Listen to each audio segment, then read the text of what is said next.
They say you should never judge a book by its cover. But what happens when people judge you by a cover you didn't even know you were wearing? My name is Elena Morrison, or at least that's the name I've gone by my entire life. The name on my birth certificate, my college diploma, my driver's license, the name I signed on my marriage certificate 3 years ago. What I didn't know, what I couldn't have known, was that Morrison wasn't my real last name, and that everything I thought I knew about myself was a carefully constructed lie meant to protect me. But I'm getting ahead of myself. I grew up in a modest apartment in the suburbs with my mom, Sarah. It was just the two of us for as long as I could remember. She worked as an administrative assistant at a law firm, and we lived comfortably but carefully. We weren't poor, but we weren't rich either. We clipped coupons, shopped sales, saved for special occasions. My mom was my whole world. She was kind, gentle, and fiercely protective. When I asked about my father, which I did often as a kid, she'd get this sad look in her eyes and say, "He's not in our lives, sweetheart, but that doesn't mean we're any less of a family." I learned to stop asking. I went to public school, got good grades, worked part-time jobs through high school and college. I put myself through state university with scholarships and student loans. I studied business administration because it seemed practical, stable. I wanted to build a good life for myself, maybe even take care of my mom someday. After graduation, I got a job as a junior analyst at a marketing firm. The pay was okay, the work was fine. I shared an apartment with 2 roommates and ate ramen more often than I'd like to admit. I was 24 years old and living the very average life of a very average young professional. Then I met James at a coffee shop. It was one of those meet-cutes you see in movies. I was running late for work, juggling my laptop bag and a stack of reports, when I literally ran into him. Coffee went everywhere, papers scattered across the floor. "Oh my God, I'm so sorry," we both said at the same time, then laughed. He was handsome, tall, dark hair, green eyes, expensive suit, the kind of guy who looked like he belonged in a cologne commercial. He helped me gather my papers, bought me a replacement coffee, and asked for my number. "I feel like I owe you more than just coffee for ruining your morning," he said with this charming smile. "Dinner, maybe." I was so flustered I said yes before my brain could catch up. That first date turned into a second, then a third. Within 2 months, we were officially together. James was everything I'd never dared to dream of: successful, attentive, romantic. He worked in finance. I didn't fully understand what that meant, and he didn't talk about work much. He took me to nice restaurants, surprised me with flowers, listened when I talked about my day. My mom met him after we'd been dating for 3 months.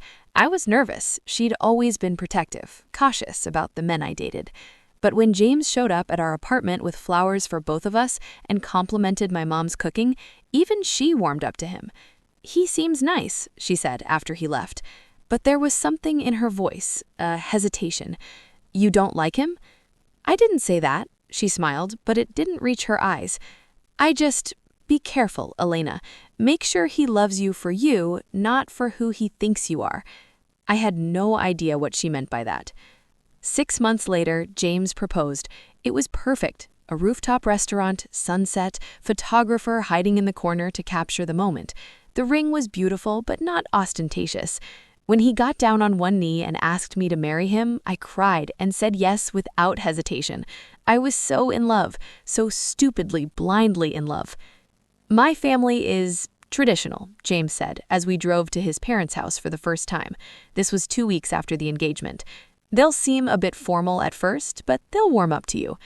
"I'm sure they're lovely," I said, nervous but excited. His family lived in what I can only describe as a mansion. Not like a big house, an actual mansion. Gates, circular driveway, the whole thing. I felt my stomach drop as we pulled up. "James, you didn't tell me your family was rich." He shrugged, uncomfortable. "I don't like to make a big deal about it. Money doesn't define who we are, right?" "Right," I said weakly, suddenly very aware of my Target dress and discount store shoes. His mother, Patricia, answered the door. She was elegant in that way that only very wealthy women are. Perfect hair, perfect makeup, designer clothes that probably cost more than my monthly rent. She looked me up and down, and I saw it.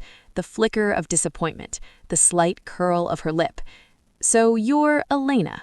she said, not warmly, just stated, like a fact she didn't particularly like. "It's so nice to meet you, Mrs. Whittemore." I held out my hand. She looked at it for a beat too long before shaking it limply. "Call me Patricia. Come in." The house was enormous. Marble floors, crystal chandeliers, artwork that looked like it belonged in a museum. James's father, Robert, was in the sitting room. Yes, they had a sitting room, reading a newspaper.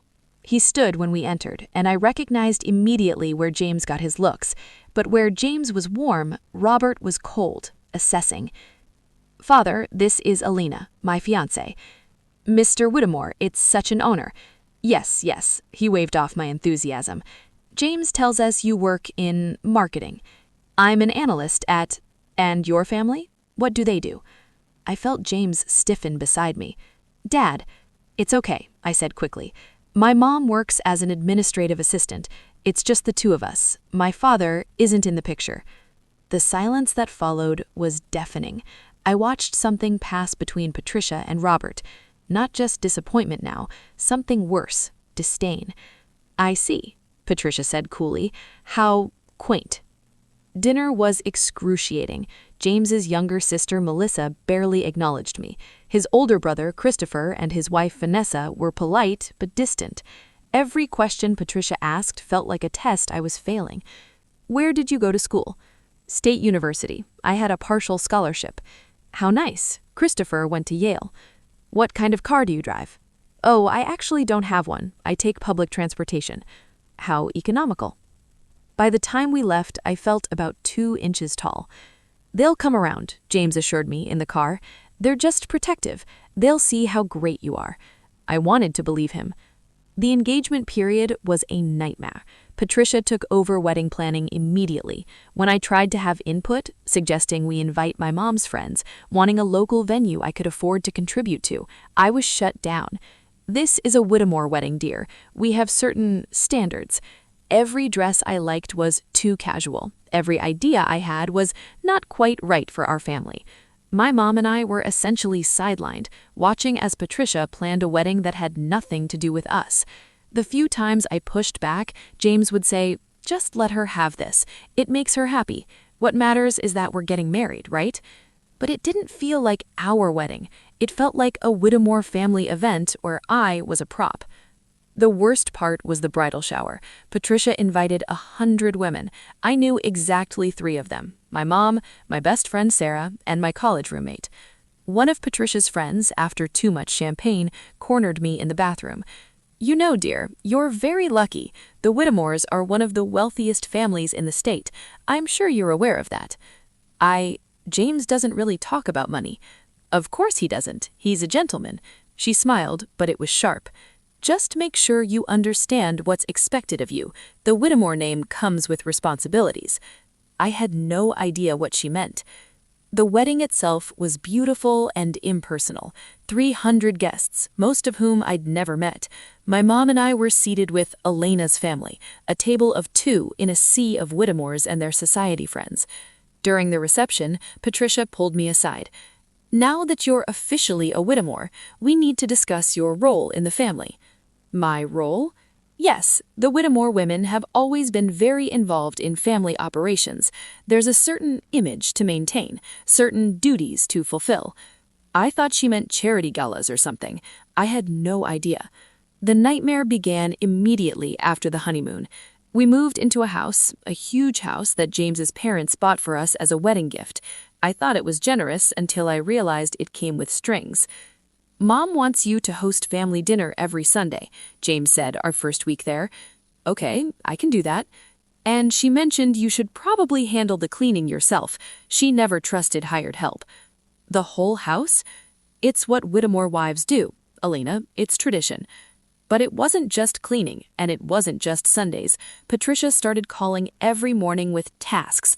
Pick up Christopher's dry cleaning, drive Melissa to her tennis lesson, take Robert's car in for service, organize the family's vacation rental property. "Can't they hire someone for this?" I asked James, one night exhausted after spending my entire Saturday off shopping for Patricia's charity gala. "Actually, Mom and I were talking. Maybe you should quit." I stared at him. "What?" We don't need the money, and it would make things easier if you were available during the day. The Whitmore women don't really work outside the home. James, I can't quit my job. I have student loans. We'll pay them off. Elena, please, I'm asking you to do this for us, for our family. I should have said no. I should have run. But I was 25, newly married, and convinced that this was just an adjustment period, that it would get better. I quit my job. Things got worse. Without my work to escape to, I became a full-time servant to the Whitmore family. My days consisted of 6 a.m., wake up, make James breakfast before he left for work. 7 a.m., get calls from Patricia with the day's assignments.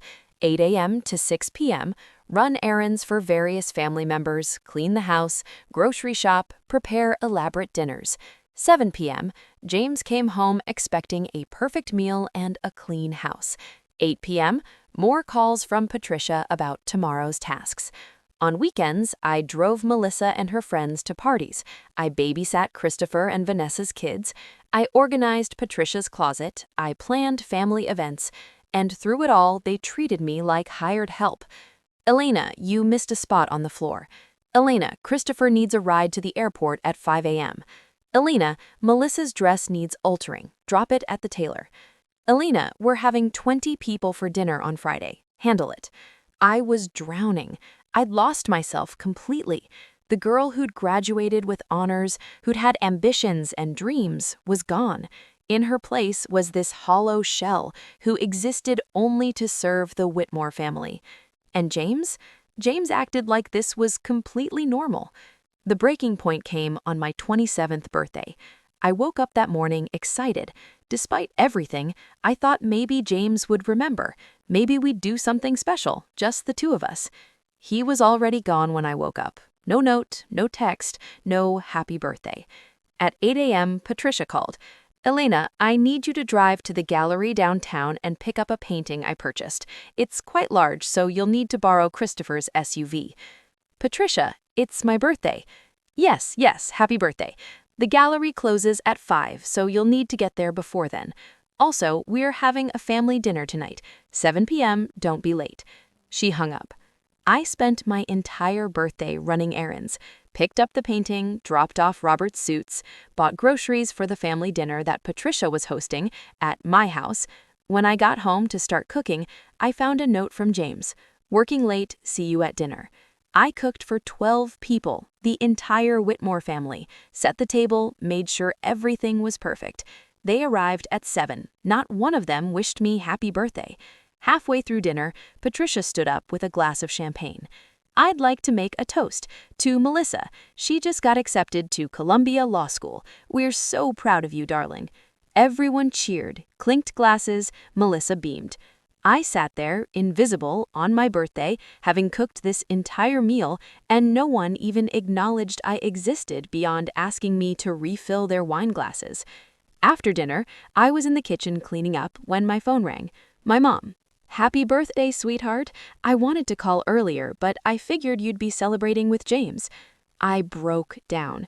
Right there in the kitchen, surrounded by dirty dishes from a party celebrating someone else, I sobbed into the phone. Elena? Baby, what's wrong? I told her everything. The errands, the cleaning, the way they treated me, how James had changed, how I felt like I was disappearing. My mom was quiet for a long time. Then she said something that would change everything. Come home, tonight. Pack a bag and come home. Mom, I'm married.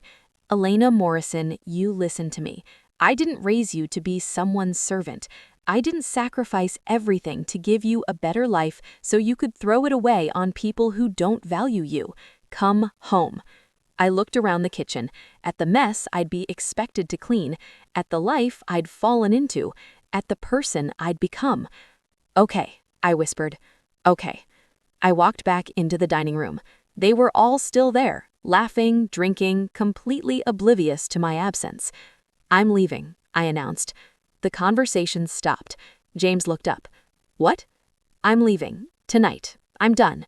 Patricia laughed. Actually laughed. Don't be dramatic, dear. We still have dessert. I'm not being dramatic. I'm leaving this marriage. James stood up. Elena, you're being ridiculous. Go cool off. I've spent the last 2 years being your family's servant. My birthday, and not one of you even remembered. You forgot my birthday so you could celebrate Melissa's acceptance letter? That's not fair, Melissa started. Melissa, I've driven you everywhere for 2 years. I've picked up your drunk friends from parties. I've done your laundry, and you can't even remember my birthday? This is absurd, Patricia said coldly. James, control your wife. Control me? I felt something snap. I'm not a dog, Patricia. I'm a person, and I'm done being treated like I'm less than that. I looked at James, really looked at him, and I saw it. He was embarrassed, not apologetic, not sorry, embarrassed that I was causing a scene. If you walk out that door, he said quietly, we're done. For good. Good. That's the point. I packed a bag, called an Uber, and left. My mom was waiting up when I arrived at her apartment. She hugged me and I cried for what felt like hours. I'm so stupid. I gave up everything for him. You're not stupid. You're human. You fell in love with the wrong person. I don't even know who I am anymore. Then let's figure it out, she said gently. Together. The next morning, over coffee, my mom said something strange. Elena, there's something I need to tell you, something I should have told you a long time ago. What? She took a deep breath. Your father, he didn't leave us. I left him. I stared at her. What? Your father is Alexander Castellano. The name sounded vaguely familiar. Why do I know that name? Because he's one of the wealthiest men in the world, sweetheart. Tech billionaire, philanthropist. I worked as his executive assistant 28 years ago. We fell in love. I got pregnant with you. I couldn't process what I was hearing. He wanted to marry me, but his family, they're like the Whitmores times 1,000. Old money, connections, power. They made it very clear I wasn't suitable, that I was a gold digger, that our child would be illegitimate and unwelcome. So you left? I left. I took a settlement, enough to live modestly and put you through school someday, on the condition that I never contact him and never tell you who your father was. She looked at me with tears in her eyes. I wanted you to have a normal life, away from that world of money and power and people who see others as commodities. Does he know about me? He knows he has a daughter named Elena, but he agreed to stay away. It was the only way to protect you from his family. I sat there trying to absorb this. I wasn't Elena Morrison, normal girl from the suburbs. I was Elena Castellano, daughter of a billionaire. Why are you telling me this now? Because you need to know who you really are, and because, she pulled out her phone, made a call, because it's time you met your father. Alexander Castellano met us at a private office downtown. I'd Googled him on the way over. His face was everywhere. Tech genius, net worth $47 billion, multiple companies, charitable foundations, a man who could buy the Whitmore family times 10. He stood when we entered, and I saw myself in his face. The same dark eyes, the same stubborn chin. Elena, he said, and his voice cracked. My God, you're so grown up. I didn't know what to say. This stranger was my father. This billionaire was my dad. I know this is overwhelming, he said, gesturing for us to sit.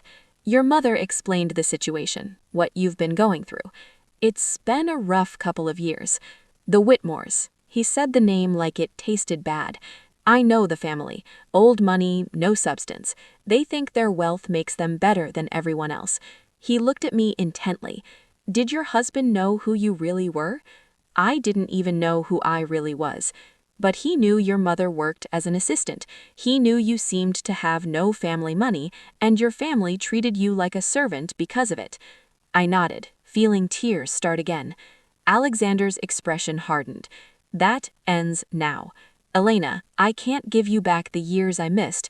I can't undo the agreement I made with your mother, but I can give you the tools to rebuild your life on your terms. I don't want your money. It's not about money. It's about power. Options. The Whitmores saw you as weak because you had nothing. No family, no connections, no resources. But you're a Castellano, and it's time they knew it. Over the next few weeks, Alexander and I got to know each other. He was kind, thoughtful, brilliant. He told me about the empire he'd built, the foundations he'd started. He introduced me to half-siblings I didn't know I had, two younger kids from his current marriage who were excited to have a big sister. And he set me up with the best divorce attorney in the state. Your husband will try to make this difficult, Alexander warned. He'll use his family's connections, their lawyers, but they're not prepared for what you actually are. What am I? He smiled. You're my daughter, and my daughter doesn't lose. James and his family were shocked when I filed for divorce. They were more shocked when they learned who was representing me, Diane Morrison, the most ruthless divorce attorney in the state, known for representing billionaires and celebrities. How can she afford Diane Morrison? I overheard Patricia hiss at James during our first mediation session. They were about to find out. The Whitmores came prepared to steamroll me. They had a team of lawyers, they had a list of demands. I'd get nothing from the marriage, would sign an NDA about the family, would quietly disappear. Then Diane dropped the bomb. Before we begin, I need to make something clear about my client's identity. She slid a document across the table. I watched the blood drain from James's face as he read it. Elena Morrison is actually Elena Castellano, daughter of Alexander Castellano. As of last month, she has accepted her position as heir to a portion of the Castellano estate, valued at approximately $8.7 billion. The silence was deafening. Patricia actually gasped. Robert looked like he'd been slapped. James stared at me like I was a stranger. So, to be clear, Diane continued smoothly, my client has no interest in your family's assets. In fact, she'd like to discuss your family's treatment of her during the marriage, particularly the unpaid labor she performed for your household. Unpaid labor? Patricia sputtered. She was family. She was an employee you didn't pay. For 2 years, Ms. Castellano worked as your personal assistant, driver, chef, housekeeper, and nanny. We have documentation of every task, every errand, every hour spent serving your family. At the going rate for those services, you owe her approximately $450,000. I watched Patricia's face turn purple. This is extortion, Robert shouted. No, Diane said calmly. This is accounting. You exploited my client because you thought she was poor and powerless. You were wrong on both counts. The divorce that the Whitmores thought they'd control was over in 3 months. I walked away with a settlement that was pennies to me now, but clearly hurt their pride. More importantly, I walked away free. With Alexander's support, I didn't just rebuild my life, I transformed it. First, I went back to school, business school at Harvard, the education I should have had the first time, without worrying about money. Then, I started working at Castellano Enterprises, not because of nepotism. I started in a junior role and worked my way up, but I had access to mentors, resources, and opportunities I'd never dreamed of. I cut my hair short, updated my wardrobe, started therapy to undo the damage from my years with the Whitmores. I learned to see myself not as the poor, powerless girl they'd treated like a servant, but the woman I actually was, intelligent, capable, and worthy. Within 2 years, I was leading a new division of the company focused on tech accessibility.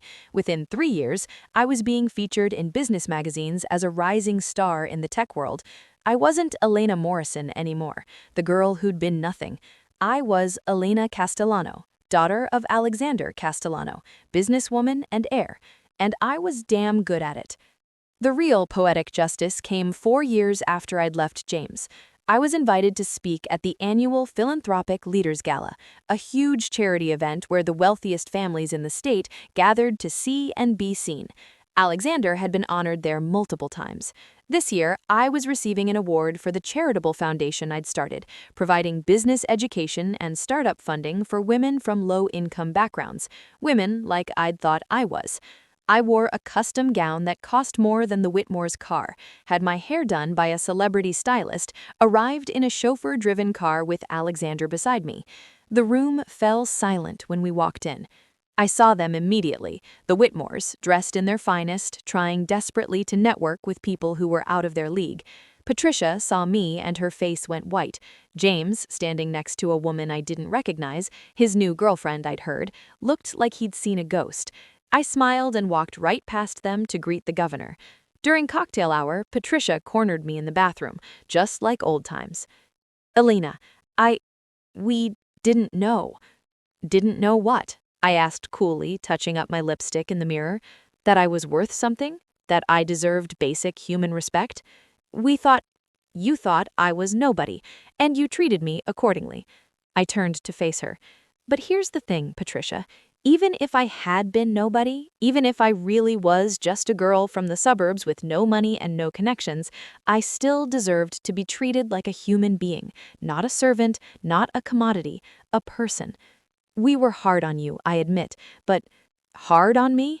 You made me your unpaid employee. You used me, degraded me, and made me feel worthless.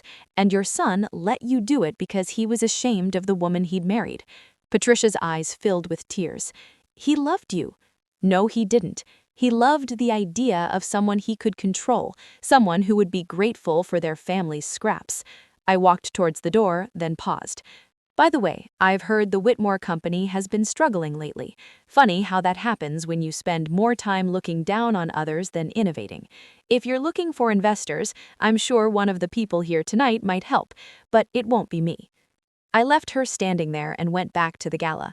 When I accepted my award, I gave a speech about my foundation, about believing in women who others overlook, about how worth isn't measured by bank accounts or last names, but by character and resiliency. I know what it's like to be underestimated, to be treated like you don't matter because you don't have the right background or the right connections. But every person has value. Every person deserves respect. And when we remember that, when we lift each other up instead of keeping others down, that's when we truly become powerful. The applause was thunderous. I saw James in the audience, watching me with something like regret in his eyes. But it was too late for regret. Too late for apologies, too late for him to claim any part of the woman I'd become. Because the Elena he'd married, the girl who'd been nothing, she was gone. And in her place stood someone who knew exactly who she was. 5 years after leaving James, I'm 32 years old and living a life I couldn't have imagined in my wildest dreams. I'm the CEO of my own tech startup, a company that Alexander helped me launch, but that I've grown through my own vision and hard work. We're valued at $500 million and climbing. I have a penthouse in the city, a house in the Hamptons, and more money than I'll ever need. But more importantly, I have respect from colleagues, from industry leaders, from people who see me for who I am. My relationship with Alexander is strong. He walks me through business decisions, introduces me to mentors, and we have dinner every Sunday, just the two of us, making up for lost time. My mom retired early thanks to a trust fund I set up for her. She travels, volunteers, and finally gets to enjoy life without worrying about money. She tells everyone that I'm her greatest achievement, and I tell everyone that she's mine. My half-siblings adore me. I'm the cool older sister who takes them to concerts and teaches them about business and tells them to never let anyone make them feel small. And the Whitmores? Their company did go under, actually. Robert's poor management and the family's outdated business practices finally caught up with them. They had to sell the mansion. Patricia had to, gasp, get a job. James is working middle management somewhere. He reached out once, about a year ago, an email. "I'm sorry. I was wrong. Can we talk?" I deleted it without responding. Some people don't deserve your forgiveness. Some people don't deserve a second chance. And I've learned that moving forward doesn't mean dragging your past along with you. Last month, I met someone new. Marcus is a professor, brilliant, kind, and completely unimpressed by my money.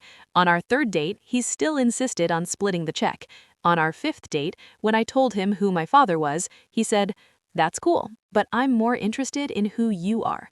It's early, I'm cautious, but for the first time in years, I'm allowing myself to hope that maybe, just maybe, I can have a relationship based on mutual respect and genuine love, not because of what I have, but because of who I am.